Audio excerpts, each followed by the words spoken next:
d'abord me présenter, Laurier Turgeon, je suis directeur de l'IPAC et je voulais vous souhaiter tous la plus chaleureuse bienvenue à cette présentation qui est en fait la dernière, mais non la moindre de l'année, sur le cycle de conférences qu'on a voulu faire sur le patrimoine du Nord canadien, enfin de l'Arctique.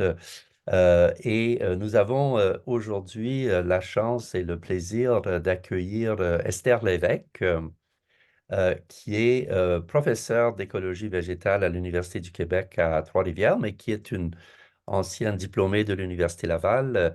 Euh, Elle a fait son bac ici, ensuite un doctorat à l'Université de Toronto, mais elle est rattachée au Centre d'études nordiques. Elle travaille avec des collègues au Centre d'études nordiques qu'on a pu entendre dans les précédentes conférences. Alors, c'est d'autant plus agréable d'accueillir une de nos anciennes, en quelque sorte. Alors,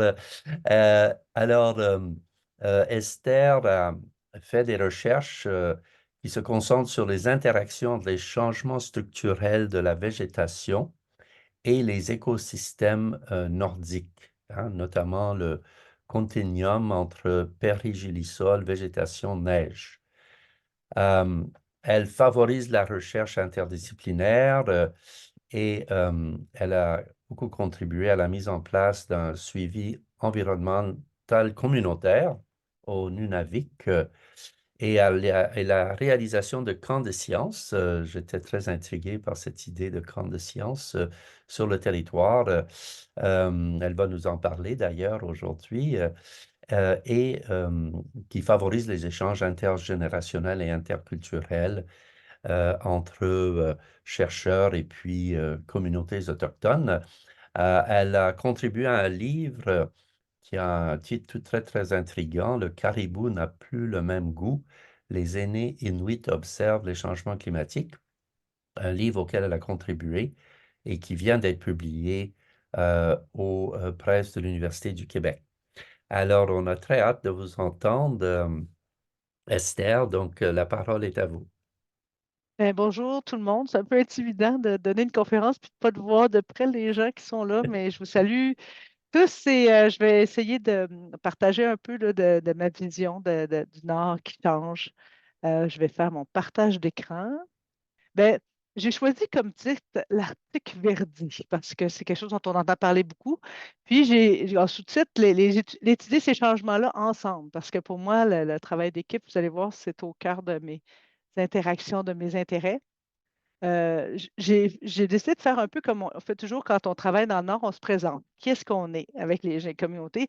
Ben, moi, je suis une maman, je suis une grand-maman, je suis quelqu'un qui aime travailler en équipe, je faisais des sports d'équipe, je chantais dans une chorale, puis les équipes dans mon labo, les équipes de chercheurs avec qui je collabore, pour moi, c'est central dans ce que j'aime faire, c'est ce qui me donne du plaisir dans la vie. Euh, je suis formée comme biologiste, comme on l'a dit tantôt à l'Université Laval, puis je vais faire un doctorat à l'Université de Toronto en écologie végétale. En écologie végétale du Nord, de l'extrême Nord, j'ai décollé pour la première fois dans le Nord, puis je suis arrivée sur l'île de l'Esmer, puis j'ai travaillé ces déserts polaires, je vais en reparler. Donc, je suis vraiment partie d'ici pour l'extrême Nord.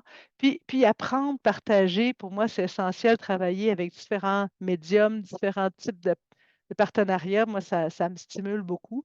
J'aime apprendre, j'aime être avec les autres. Fait que c'est tout ça qui m'a guidé un peu dans mon chemin. Puis je vais vous amener un petit peu pour que vous voyager un petit peu tout ça avec moi. Donc, oups, je suis allée un peu vite. Donc, moi, je suis écologiste spécialisée, c'est des déserts polaires. Donc, j'arrive, j'ai pris l'avion en 89 la première fois. On ne respire pas tellement c'est beau. On étudie des sites ouverts où on cherche des plantes minuscules dans les déserts polaires. Mais c'est important de se rendre compte qu'on traverse des gradients énormes puis que l'Arctique, ça couvre une grande diversité de systèmes. Fait que pour moi, ça, c'est vraiment important. Puis je vais commencer par définir c'est quoi l'Arctique. Bon, il y a plusieurs définitions à l'Arctique. Peut-être la première, c'est, on parle souvent au niveau géographique des terres qui sont au nord du cercle arctique qui est à 66,3 degrés nord, qui est un cercle déterminé géographiquement où il y a une journée par année où il y a 24 heures de lumière. Bon, c'est très géographique. En écologie, en biologie, on parle plutôt du biome au nord de la limite des arbres, de la toundra.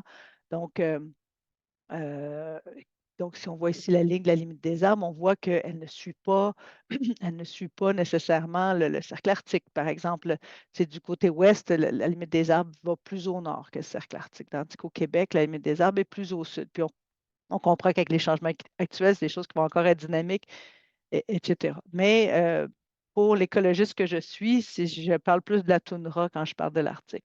On parle de la limite des arbres souvent autour de l'isotherme, donc la température de juillet autour de 10 degrés Celsius. Et évidemment, il y a un gros lien avec le pH du sol. Puis je salue Michel Allard, que je suis très contente qu'il ait pu présenter avant moi, qui a été une inspiration là, pour l'aspect géomorphologique. Là. Ça a été vraiment essentiel pour moi. J'ai été privilégiée de travailler avec lui. Fait que je vais vous amener un peu à un petit vol rapide où on va essayer de couvrir un gradient, donc du nord du Québec, là, autour de la limite des arbres. On va aller faire un petit saut à Iqaluit, on va monter à l'île Bilot, au nord de la terre de Baffin, puis on va aller atterrir sur Ellesmere, juste pour vous faire voir un peu ce gradient-là, vous amener avec moi pour vous convaincre que le nord, c'est pas juste du blanc. C'est pas juste ça reste l'image que souvent les gens nous envoient. Ah, mais qu'est-ce que tu étudies les plantes sur Ellesmere? Il n'y en a pas, tu sais. Fait que là, je vous amène avec moi. Fait qu'on va juste euh, prendre l'avion à Montréal, on décolle, on passe plein de choses intéressantes dont on ne parlera pas, monter vers le nord, passer au-dessus des forêts, voir l'impact des coupes forestières, l'impact des feux de forêt maintenant dans les dernières années, ça a été impressionnant. Donc, on passe par-dessus les secteurs de forêt fermées, on se rend ensuite à... Attendez que je clique à la bonne place. On va se rendre dans le secteur où on va voir les paissières à lichen, hein, avec les superbes paissières à lichen. Je vois que Luc Sirois est là, il en a vu beaucoup lui aussi.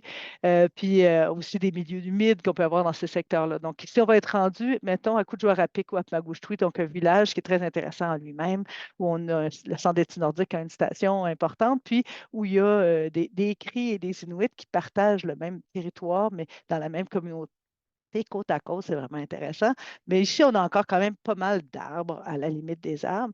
On continue, on vole vers le nord, le long de la côte de la baie du Thon. On atterrit un peu plus loin, puis là, on a vraiment un effet côtier de la baie du Thon qui est un aspect très rocheux, les roches, mais les arbres sont pas loin, juste derrière. On arrive à Oumiac, où on a travaillé quand même beaucoup dans mon équipe. Puis ce qu'on voit de vert proche du village, c'est vraiment arbustif. Il y a très peu d'arbres là, qui se trouvent dans ce secteur-là. Qu'est-ce qu'on voit donc dans cette limite des arbres-là? Euh, on va trouver donc beaucoup d'arbustes, mais c'est quoi la limite des arbres? À un moment donné, c'est quoi le dernier épinette? Mais on parle de la limite des arbres, c'est un beau sujet en soi, mais on va dire qu'on est capable de mesurer des troncs encore de, mettons, 2,5 mètres de haut, là, qui sont encore verticaux. Bien là, on peut encore trouver des arbres, mais on trouve des pochettes là, d'arbustes, d'arbres qui deviennent encore plus rabougris, des chromoles, puis qui se mélangent avec la zone où on trouve les arbustes. Mais à partir de ce moment-là, on parle de façon dominante, on trouve les arbustes qui sont ici des arbustes érigés. Il y en a des tout petits encore, bien sûr. Puis des fois, ils peuvent être quand même assez grands. On essaie de ne pas perdre nos étudiants quand ils sont grands comme ça. Mais donc, c'est vraiment une végétation dominante là, dans ce secteur-là. Puis évidemment, les espèces à petits fruits dont je vais reparler plus tard sont très abondantes et nous permettent des récoltes très agréables.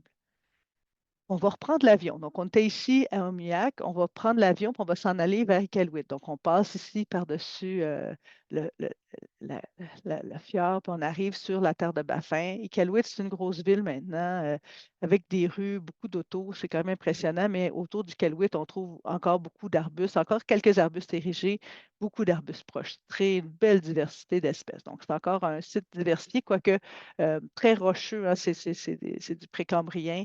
Ce n'est pas un site où il y a tant de milieux humides là, à proximité, mais il y en a. Donc, c'est encore un site assez abondant. On reprend l'avion.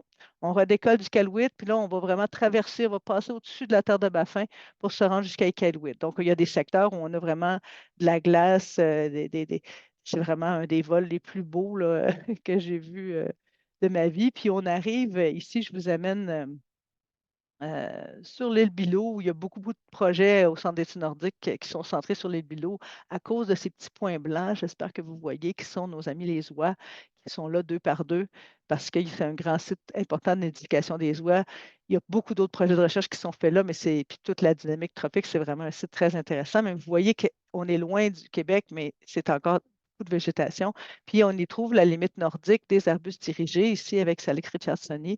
qu'on voit encore, puis qui fait quand même des belles couvertures, mais évidemment plein d'autres espèces. Puis on a encore des fougères, puis on a évidemment des champignons, puis il y a encore plein de diversité qui vit là. On va reprendre l'avion, mais là, on va partir de Resolute Bay, puis on va prendre un Twin Otter parce qu'on s'en va sur Ellesmere, puis là, on ne peut pas atterrir avec des gros avions. Fait qu'on part en Twin Otter, puis on vole encore pendant donc des secteurs ouverts, des secteurs de glaciers. On a vraiment des calottes glaciaires importantes dans ce secteur-là. Mais quand on atterrit, ici, on est à Sverdrup Pass, où j'ai fait mon doctorat, euh, il y a de la végétation. Il y a encore des arbustes, ces arbustes prostrés qui vont dominer dans la vallée. Ici, on a Dryas, Integrifolia, euh, euh, Cassiope. Puis ici, le saule arctique, par exemple, le saule arctique, on en a daté sur ce site-là qui avait plus de 250 ans. Donc, ce n'est pas parce qu'ils sont petits puis prostrés qu'ils ne sont pas là depuis longtemps, puis donc, ils contribuent vraiment à la dynamique du carbone. Ils servent de nourriture aux animaux qui vivent là, etc. Puis si on monte sur les montagnes autour, donc on regarde, donc, tantôt on était ici, on monte sur les montagnes autour, ben, on trouve ce qu'on appelle les déserts polaires. Puis c'est là que j'ai commencé. Donc moi, j'ai commencé à étudier sur ces sommets-là. Puis tranquillement, je suis descendue jusqu'à la limite des arbres. Donc on trouve encore des espèces. Ici, on a un pavot arctique, une petite draba qui devait avoir au-dessus de 40 ans, puis la saxifrage pourpre emblématique de l'extrême nord et du nord canadien. Donc, dans ces milieux-là, on peut se rendre jusqu'au milieu extrême, mais dans la partie protégée, dans la vallée où il y a assez d'eau, on peut avoir des prairies à carex qui soutiennent des populations. Ici, on a une belle population de bœuf musqué euh, dans la vallée qui se nourrit à la fois des saules, mais aussi des carex. Donc, on n'est pas dans du blanc pour toujours. Il y a beaucoup de vie, il y a beaucoup d'interactions dans ces milieux-là. Fait que ça, c'était mon petit vol là, où je vous ai amené jusqu'à l'extrême nord. En fait, on n'est même plus sur la carte où on était tantôt. On entend parler beaucoup du verdissement. Verdissement, brunissement, l'Arctique verdit. Comment présenter ça? Donc, ça, c'est une étude qui a été beaucoup bien distribuée. Beaucoup de gens l'ont vu. C'est une image que beaucoup de gens ont vue. Ça saute aux yeux. Mon Dieu, que c'est vert au Nunavik. Oh mon Dieu, que c'est brun ici. On voit ça. Comment est-ce qu'on interprète ça? Comment on comprend ça? Donc, les deux termes qu'on utilise, c'est verdissement et brunissement. C'est vraiment le verdissement, c'est une tendance dans le temps à ce qu'il y ait une augmentation du signal. Puis le signal qu'il détecte avec ces outils-là, c'est le signal NDVI, c'est un indice de végétation. Donc, les satellites perçoivent la lumière qui est réfléchie par la surface terrestre, puis euh, ils reçoivent la lumière. De cette lumière-là, on fait un calcul, puis on est capable d'estimer la productivité. Ça fonctionne bien, testé, bon, beaucoup de choses. Donc, on part de cet indice-là, puis on peut comparer dans le temps, parce que maintenant, on a des séries temporelles intéressantes, puis des outils informatiques qui permettent des choses qu'on ne faisait pas il y a 20 ans et il y a 15 ans. Donc, une carte comme celle-ci, elle est développée parce qu'il y a plein de pixels de 30 mètres par 30 mètres. Donc, des petits carrés de 30 mètres par 30 mètres sur le terrain, c'est déjà une belle parcelle, mais on les additionne pour couvrir le Canada. C'est des millions de pixels que ça prend pour le couvrir. Puis là, ce qui est fait, c'est que tous ces petits carrés de 30 mètres par 30 mètres-là, il y a une valeur qui est calculée. Puis, pour l'image, par exemple, de 1984. Ensuite, on le recalcule pour l'image de 1985, de 1986, et ainsi de suite. Évidemment, il y a des années où il y a beaucoup de nuages. On essaie de trouver le moment de l'année qui est le plus vert, donc le maximum de personnes. Il y a beaucoup de travail, là, énormément de travail derrière ça. Mais on arrive à produire ce qu'on pourrait dire une tendance ici de verdissement. Donc, les parcelles qui ont des valeurs de NDVI, de l'indice de verre, qui a une tendance à aller vers une augmentation, c'est ce qu'on va appeler du verdissement. De la même façon, on peut avoir nos pixels qu'on mesure dans le temps, puis qui vont vers une dégradation. Il y a une tendance à ce qu'il y ait moins de valeur, la valeur soit plus faible. On va parler alors de brunissement. Alors, ça ne veut pas dire que la végétation est brune. Ça ne veut pas dire qu'il n'y a plus de végétation. Par exemple, un site productif qui stagne, puis que la végétation augmente pas beaucoup, ou que la matière morte devient importante, non, ça va faire baisser le signal. Donc, il y a beaucoup de variations là-dedans. Donc, ce qui est intéressant aussi de se rendre compte, c'est que de façon générale, dans plusieurs analyses, celui-ci et d'autres, on parle du verdissement à une tendance autour de 20-25 puis le brunissement reste généralement en bas de 5 dans l'Arctique présentement. Puis, il y a des études qui vont faire des analyses pour voir qu'est-ce qui cause cette tendance au verdissement-là. Un des classiques de 2020 de Burner qui parle de donc les valeurs d'été en augmentation. Donc, la chaleur est plus importante pendant l'été a tendance à être liée à un verdissement, mais ce n'est pas c'est pas uniforme, puis c'est pas juste ça, puis c'est plus compliqué, évidemment.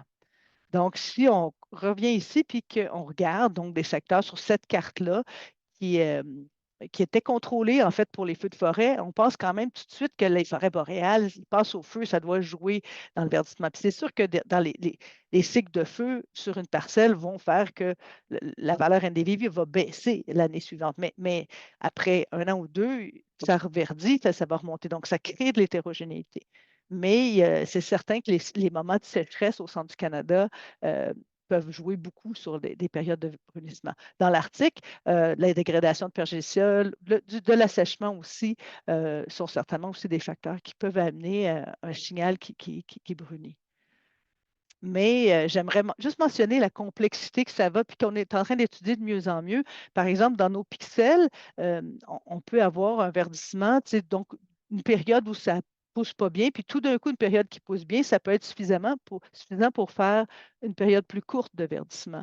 Puis pour le brunissement, ben, on peut avoir un événement ou une période qui fait vraiment diminuer la productivité, qui peut amener aussi à une détection de brunissement. Donc, c'est complexe, puis il faut remarquer que la majorité, on dit que ça n'a pas changé, mais ça a varié. Ça a juste tellement varié qu'il n'y a pas de tendance de détecteur. Donc, juste comprendre tout ça, puis l'importance, donc évidemment, d'aller sur le terrain, au sol pour voir ça. Puis ça, on a fait ça beaucoup dans mon laboratoire. Donc, on va essayer de vous se jeter un œil. Est-ce que le Nunavik, hein, qui a l'air si vert ici, est-ce qu'il verdit? Parce que tu sais, ça, c'est pas la couleur réelle de nos yeux, hein, c'est une représentation. Est-ce qu'il y a plus d'arbustes, plus d'arbres, plus de petits fruits? Comment est-ce que ça change? Donc, je vais vous amener à deux sites, à Kangerlussuaq puis à Oumiac, qui sont deux sites à la limite des arbres. Donc, deux photos là, qu'on a prises en comparaison, celle euh, prise par Marcel Blondeau en 1988, puis reprise en 2008 avec Benoît Tremblay, un de mes étudiants à l'époque. Puis, euh, on a essayé de reprendre des photos qui avaient été prises, puis on en a pris des plus anciennes aussi, mais celle-là est restée mémorable, où on voit sur le devant, ici, une lithalse avec beaucoup de lichen, encore très dénudé. Au fond, on voit le village, puis dans la version 20 ans plus tard, on voit que c'est très, très vert sur le dessus. Puis en fait, les arbustes, tu sais, qui étaient ici, ils ont grossi, on les sent bien, puis il y a une dégradation, un changement. Donc, ça illustre ce qu'on a fait. Puis dans les mesures terrain faites, on est arrivé avec 23 d'augmentation du couvert arbustif sur des parcelles à plus petite échelle. Et puis l'espèce principale au nord du Québec qui est vraiment en augmentation présentement, c'est le bouleau glanduleux qui devient vraiment dominant. Dans le cadre de ces projets-là, on a aussi fait des entrevues avec des aînés. Puis ici, euh, un aîné vraiment connu, malheureusement décédé aujourd'hui, Willie Moodlook, qui nous dit ben, les arbres, ils poussent plus vite, allez juste voir, allez couper un arbre, puis vous allez voir. Tu sais. Puis évidemment, on jette un œil, puis ça, c'est une mesure non juste d'observation. Puis c'est clair qu'il y a des arbres qui ont des taux de croissance qui se sont améliorés. On a fait des études beaucoup plus détaillées. Puis en fait, c'est intéressant, les épinettes n'ont pas l'air de bénéficier beaucoup des changements récents, mais les mélèzes, oui. Et les mélèzes montraient une augmentation de croissance chez les arbres, puis une colonisation sur la côte. Alors, toutes ces petites flèches jaunes-là montrent des mélèzes, des jeunes plants qui ont été récoltés, datés pour montrer la colonisation. Puis, c'était le projet de Geneviève Dufault-Tremblay avec Stéphane Boudreau. Puis, on a pu montrer que l- l'âge à laquelle chacune de ces plantes-là est arrivée, la grande majorité ont colonisé depuis 2001. Donc, dans la portion vraiment récente, il y avait de temps en temps du recrutement dans une parcelle donnée qu'on a étudiée complètement de façon exhaustive. C'est vraiment intéressant. Donc, ça suggère que la période plus récente, là, je ne vous ai pas mis les courbes de réchauffement, mais dans ce secteur-là, c'est vraiment vers la fin 90 qu'il commence à y avoir un petit peu plus de signal de réchauffement, puis ça semble répondre à ça. Puis je vous dirais que pour m'être promené là cet été, on sent vraiment que le mélèze est en train d'augmenter beaucoup. En plus de, ici, je ne sais pas si vous voyez, mais il y a beaucoup de patchs vertes là, au sol, ça c'est beaucoup de boulot aussi qui augmente. Donc, on a une colonisation par le mélèze qui a été détectée dans ce secteur-là, mais pas encore assez pour qu'on parle de, c'est pas la limite des arbres encore qui est encore stabilisée, c'est pas encore des arbres qui sont encore en taille petit. Plus récemment, on a repris des analyses avec un peu la même idée là, qu'on avait tantôt des images Landsat à 30 mètres au sol. Là, on a une séquence temporelle plus longue. Donc, c'est près du village de Kangersualujuaq. On a pris tout le secteur ici, là. Ça, ici, c'est la limite avec le Labrador. On a des secteurs rouges. Ici, c'est l'altitude. Ça, c'est proche, proche des Torngat ici. Puis là, c'est les basses terres. Puis, on a fait une analyse très semblable à ce que je vous ai décrit tantôt. Donc, les pixels dans le temps. Puis, on a calculé juste avec des outils statistiques plus avancés. Puis, on a pu montrer, en fait, qu'il y a de la variabilité, évidemment. Puis, dans la tendance de verdissement, il y a comme eu deux périodes un peu plus importantes pour ce site-là. Donc, autour des années 95-97, puis ensuite un petit peu autour de 2010, comme puis on décrit ça comme deux périodes de verdissement. On voit qu'il y a des périodes, des secteurs aussi qui ont une tendance durant cette période-là au brunissement.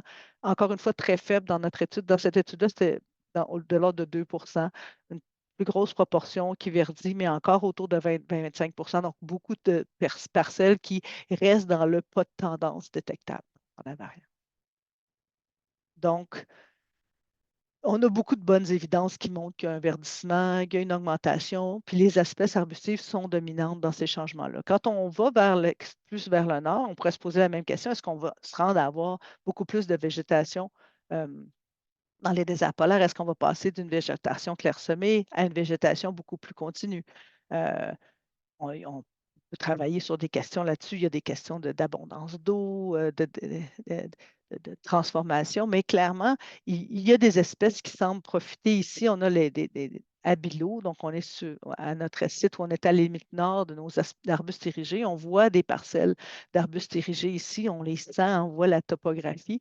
Euh, puis ils sont présents, sont abondants. On a fait des mesures, montré entre autres leur rôle dans la captation de carbone, l'impact sur les sols. Il y a beaucoup de choses intéressantes qu'on est en train de faire. Puis est-ce que leur couvert est en augmentation? Bien, une des difficultés, c'est qu'on n'a pas beaucoup de données haute résolution du passé. Puis pour détecter quelque chose qui est quand même de petite taille, c'est pas si facile que ça. On travaille là-dessus avec, entre autres, Christophe Kinard, puis des approches de drones qui vont nous permettre d'être assez proches, mais sur du assez grand territoire pour peut-être mieux l'illustrer. Mais c'est pas si simple que ça. Même si on sent que c'est ça qui se passe, puis il faut pour bien le démontrer, c'est quand même encore beaucoup de travail. Mais c'est vraiment intéressant, mais ça reste que c'est une espèce qui aime les milieux humides. Elle ne colonisera pas toute la colline. Toute la colline ne va pas devenir dominée par ça. En partie parce que l'hiver, il n'y a pas tellement de neige, puis on va être exposé aussi à l'hiver. Donc, la métamorphose, elle ne se fait pas là, instantanée. Mais il y a vraiment des changements aussi dans le haut arctique. Mais dans les changements, on peut aussi avoir de la dégradation. Donc, ici, c'était des milieux humides, c'était vert comme tantôt quand j'avais les bœufs musqués, si vous voulez, c'était tout vert ici, mais parce qu'il y a eu de la dégradation de pergélisol, dont vous allez peut-être parler avec les équipes de Michel Allard, on va avoir un drainage, puis la végétation va complètement changer. Mais on a pu montrer, entre autres, que la végétation se restabilise assez vite, mais elle va changer. Elle va devenir une végétation plus de milieu mésique, de milieu intermédiaire. On ne sera plus dominé par des carex, des sérioforums, on va avoir nos saules puis d'autres espèces comme ça. Mais ça se stabilise quand même assez vite. Donc, il y a des processus de dégradation et de changement qui sont importants aussi. Puis si je vous ramène sur Aspherdrup, sur Ellesmere où on était, on a fait des études aussi devant les fronts glaciaires, parce qu'évidemment, les fronts glaciaires, eux, peuvent se retirer. Qu'est-ce qui se passe quand le front glaciaire se retire? Et on le sait qu'il est en accélération, on continue à le mesurer. euh, mais on peut retrouver parfois de la colonisation, entre autres, de nos espèces arbustives, surtout les saules qui aiment les milieux dénudés. Mais ils sont tout petits, ça leur prend du temps. Est-ce qu'on est capable de mesurer une augmentation des plantes quand on est au sol? On a des signaux de verdissement quand on est en image satellite, mais ils veulent dire quoi au sol? Ici, c'est une étude de Noémie Boulanger-Lapointe quand elle était à la maîtrise, en fait, puis où on a repris des mesures qui avaient été prises dans le passé. Donc, on a trouvé différentes parcelles dont on avait les données détaillées sur les LLS-Maps, puis on a comparé. Puis on a, dans des sites un peu secs où on voyait tantôt quand j'étais dans le fond de la vallée, les semi-déserts, on n'a pas de tendance claire durant cette période-là pour une augmentation de couvert. Ça serait intéressant de retourner peut-être dans les prochaines années. Mais dans la zone devant les glaciers, on était capable de détecter un changement dans le temps, même ici sur une période juste de 5 ans, à cet autre site-là sur une période un peu plus longue aussi. Donc, dans des sites où on a un bon apport en eau, la croissance a été meilleure, puis il y a eu une augmentation. On reste avec des couverts faibles. On est dans le 10 de couvert de végétation dans des petites parcelles. On n'est pas en train de couvrir le territoire complet. Mais donc, oui, ça change, mais pas toujours à la même vitesse. Puis la dynamique rapide est plus visible et dominante tout près de la limite des arbres. Puis ça, c'est vrai de façon circumpolaire. Et voilà, c'était moi. Puis, je vais revenir aux petits fruits que j'aime tant. Donc, qu'est-ce qui se passe pour les petits fruits quand on a nos arbustes qui changent? Ici, c'est un exemple qu'on a fait à Oumillac. On est allé, on a une augmentation arbustive. On a pris des parcelles sous arbustes, en marge d'arbustes, à l'extérieur d'arbustes, puis on a fait des recouvrements des espèces, puis la productivité, les grammes, la quantité de petits fruits qu'on est capable de cueillir. Puis si on regarde pour Empétrum nigrum, la camarine, la croissance arbustive, l'abondance, le couvert arbustif sous disons, le couvert ou l'abondance des petits fruits, qui sont aussi des arbustes, mais petits, sous l'arbuste plus haut, qui est ici le bouleau, ils sont généralement plus faibles que quand ils sont en milieu ouvert. C'est vrai aussi chez le bleuet. C'est pas vrai ou pas détectable chez la canneberge, qui a un peu une autre façon de faire. Mais au niveau des petits fruits, clairement, la productivité, le nombre de petits fruits qu'on peut récolter diminue grandement quand on est sous couvert arbustif. Fait que, ça va avec l'idée qu'on se fait que la compétition par des arbustes plus gros, ça peut faire mieux pour les petits fruits. Puis évidemment, ben ça nous amène à plein de questions, puis ça a été un des outils par lesquels je me suis rapprochée des communautés. Donc, c'est comme ça que je vais vous amener à mon étudier ensemble. Donc, j'espère que je vous ai fait voir un peu la diversité, que ça verdit, que c'est plus hétérogène que ça, puis il y a encore bien du travail à faire de ce côté-là. Mais comment on fait pour étudier ensemble? Comment on en arrive à faire ça? Euh, Puis j'aime l'image de la tente qui est tenue par plusieurs roches, je vais en reparler. Donc, je vais vous amener vers le projet Imalirite dans lequel je suis impliquée avec une autre belle équipe. Donc, le travailler en équipe puis avec des protocoles simples, moi, j'ai eu la chance de participer dès 92 euh, à une rencontre du groupe ITEX, puis j'arrive de colloque, puis j'étais au 21e colloque de ce groupe où beaucoup d'écologistes végétaux se sont regroupés pour essayer de définir des protocoles simples qu'on peut mesurer, puis pouvoir se comparer. Donc, essayer de faire des études parce qu'on essayait de parler de l'Arctique, on disait déjà que ça allait changer. Puis là, ben, un avait une parcelle ici, l'autre une parcelle là-bas, puis c'était dur de comparer. Donc, on a eu vraiment un beau groupe qui a créé un consensus pour développer ça. Puis on se rencontre encore, puis on était ensemble la semaine passée, puis avec le même désir de partage. Fait que ça, c'était vraiment stimulant. Moi, j'ai comme grandi là-dedans. Puis, j'ai vu la force d'avoir des protocoles communs. Puis l'année polaire internationale est arrivée en 2007-2008, puis on a développé avec, entre autres, des gens qui sont membres d'ITEX aussi, euh, un groupe qui s'appelait le SciCat, dans lequel moi, j'étais responsable d'un volet, entre autres, sur les petits fruits et où on a décidé de faire de mettre en place des suivis environnementaux communautaires avec l'aide de José Gérard-Lavoie, ma complice depuis longtemps, avec qui on travaille beaucoup là-dessus. Puis, c'était l'idée que c'est hétérogène. Puis les petits fruits, si moi je les mesure à une place, c'est dur de comparer. Puis comment on fait pour avoir nos données de petits fruits partout? C'est difficile. Fait qu'on a réussi à établir un réseau dans plusieurs communautés, donc 9 communautés, 3 sites de recherche où on a été capable de récolter des données de petits fruits avec un protocole standard assez simple. Puis ça a été mené, puis on a eu plusieurs travaux avec ça, mais en même temps qu'on faisait ça, on a décidé d'essayer de faire ce protocole-là, puis de l'adapter pour les écoles, parce qu'on s'est dit que ce serait intéressant d'aller plus vers les communautés. Donc, ce désir-là de travailler avec les petits fruits, ça a l'avantage d'être quelque chose qui est très concret, puis qui nous permet de parler dans les villages, plutôt que de dire, de parler de ton petit couvert extrême de quelque chose d'un petit peu abstrait. Puis on s'est rendu compte qu'il y avait vraiment un intérêt, puis il y avait aussi un intérêt du côté de la commission scolaire à développer des outils pédagogiques signifiants avec une composante territoriale. Euh, alors, on s'est mis à travailler là-dessus. Ça a été bien intéressant. Il y avait une composante aussi d'essayer de parler aux aînés, comment les aînés voyaient le changement, est-ce qu'il y avait plus de fruits ou pas cette année. Donc, il y avait toutes sortes de projets. Donc, ça s'appelait Avativut, qui a été bien stimulant, puis qui a été adopté là, dans les curriculums au Nunavik pendant quelques années. Maintenant, ça a rechangé, la commission scolaire a changé de nom aussi, mais ça nous a permis de mettre en place un suivi. euh, et aussi avec la glace, là, c'était en partenariat avec, entre autres, l'équipe de l'INRS. Puis on a fait un projet avec Michel Allard où on a fait le pergélisol aussi. Donc, bien, bien stimulant. Donc, pendant l'année polaire, on s'est mis à ramasser des données, puis on a fait des entrevues. Donc, c'est José, entre autres, qui a beaucoup été responsable de ça. Donc, on a eu des aînés dans plusieurs communautés, puis on s'est rendu compte, évidemment, qu'ils venaient, ils étaient nés, hein, ils vivent dans un village, mais ils peuvent être nés partout sur le territoire autour. Donc, on a récolté ces informations-là, puis on s'est dit qu'il faut les partager. Donc, il y a eu des articles scientifiques entre autres sur les aspects traditionnels des petits fruits, mais aussi des données directes sur les petits fruits, encore de Noémie. Mais on a été capable de regrouper ces informations-là dans un livre qui a d'abord été publié en anglais en 2016. Puis c'est lui qu'on vient de publier en français. Euh, et cette fois-ci, en Inuktitut du Nunavik, ce qui était aussi notre effort, on voulait que les régions puissent avoir un outil dans leur langue. Donc, là, c'est la version anglaise Inuktitut Nunavut, en français Inuktitut Nunavik. Notre rêve, c'était d'avoir aussi pour le Nunatiavut. C'est énormément de travail, beaucoup d'années. On verra si on est capable, mais cette capacité-là d'avoir aussi pour les gens sur place, d'être capable de lire des énoncés de leurs aînés dans leur langue, c'est vraiment très valorisé. Et voilà. Donc, les petits fruits. Les petits fruits, euh, ils sont tellement au cœur, hein, c'est quelque chose de le fun. Nous, on aime ça aussi. C'est un lien avec le territoire. Les gens les utilisent, les animaux les utilisent.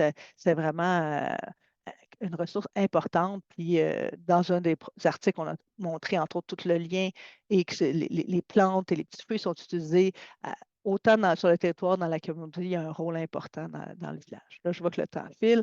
Une autre étape importante pour moi, ça a été Émilie qui est arrivée dans mon labo puis qui a dit: Ah, Vativut, c'est super. Ah, c'est une façon de travailler la décolonisation de la science. Moi, je n'avais jamais entendu ces mots-là. Oh mon Dieu, un révélateur. On a travaillé ensemble. Elle a étudié le processus qu'on faisait dans Vativut pour voir comment ça peut jouer sur la façon d'engager les élèves dans l'enseignement. Ça a été révélateur pour moi.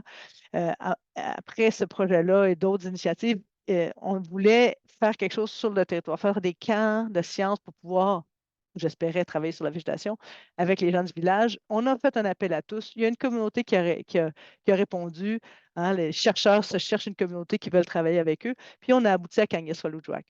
Et c'est là qu'est né Imaliri. Ceux qui étudient l'eau, je vous ai mis les liens, mais il y a le lien déjà Weebly sur l'énoncé de base. Vous pouvez aller voir, entre autres, il y a des vidéos où on décrit le camp un petit peu. En quelques mots, qu'est-ce qui se passe? Ben, c'est plein de monde impliqué. Il y a eu besoin du support d'énormément de gens, puis il faut les remercier, il faut le nommer, puis il faut nommer le travail que ça implique d'aller chercher ça, de faire ces rendus-là. Qu'est-ce que c'est, Malérite? Ben, c'est des camps de sciences où tout le monde tient un bout de l'histoire. Donc, on amène des jeunes sur le territoire, on amène des gens de la communauté, des chercheurs, les organisations locales et régionales sont impliquées aussi. Donc, c'est un travail qui implique beaucoup de monde. Puis les objectifs, on a chacun nos objectifs, puis là, on essaie de travailler à les mélanger. Donc, si on part au niveau, je ne sais pas, au niveau des chercheurs, nous, on veut peut-être trouver des données, établir des processus à long terme, probablement aussi être capable de ramasser des données pour des projets spécifiques d'étudiants gradués, par exemple. Au niveau de la communauté, eux autres, ils voulaient avoir des données sur leur territoire pour répondre à des questions qu'eux veulent nommer. Et puis, au niveau aussi de la communauté, il y a le désir de développer puis de soutenir le lien avec le territoire, puis le stewardship, vraiment le leadership, que les gens aient plus de, de- de- d'emprise puis de développer des habiletés de ce côté-là. Fait que c'était vraiment comme travailler tout ensemble vers ces places-là. Puis au niveau de ce que ça a donné pour la Rivière-Georges, eux, il y avait il y a des plans pour un développement d'une mine de terre rare dans le bassin versant, puis ça inquiétait les gens. Puis de là est venu leur désir qu'on connaisse la qualité de l'eau, la qualité de l'environnement de la Rivière-Georges. Donc, on a fait des projets sur la qualité de l'eau, plus ensuite sur la qualité au niveau des nutritionnels. Euh, on a utilisé des outils satellitaires pour décrire la communauté végétale autour, les habitats, la dégradation des habitats. Il y a des projets sur la génétique des poissons, les changements de la végétation. On a développé aussi recueilli des données sur les traditional place names, les noms des lieux, puis la cartographie intéressée. Donc, on a travaillé sur plusieurs aspects. Mais qu'est-ce que ça veut dire un Science Land Camp? Ben, ça prend des jeunes. Il va y avoir des gens qui vont faire la nourriture du village, des guides qui vont aussi nous aider pour la récolte des poissons, tout ça. Il va y avoir des assistants pour travailler, coordonner ça, les coordonnatrices locales qui sont essentielles pour tenir tout ça, prendre contact avec les gens, des aînés, deux, trois, quatre aînés, dépendamment du camp, puis quelques chercheurs. Vous voyez que les chercheurs, on n'est pas dominants. Puis ça, c'est le but. Il ne faut pas qu'on soit dominant sur le camp. Quand le camp arrive, c'est vraiment la communauté qui est vraiment au cœur de toutes les activités. Puis, il y a des activités de partage de connaissances, que les chercheurs préparent pour parler d'un projet scientifique, mais que aussi sont les aînés qui veulent partager certaines connaissances. Quelqu'un ici qui montre comment bâtir un camp, par exemple.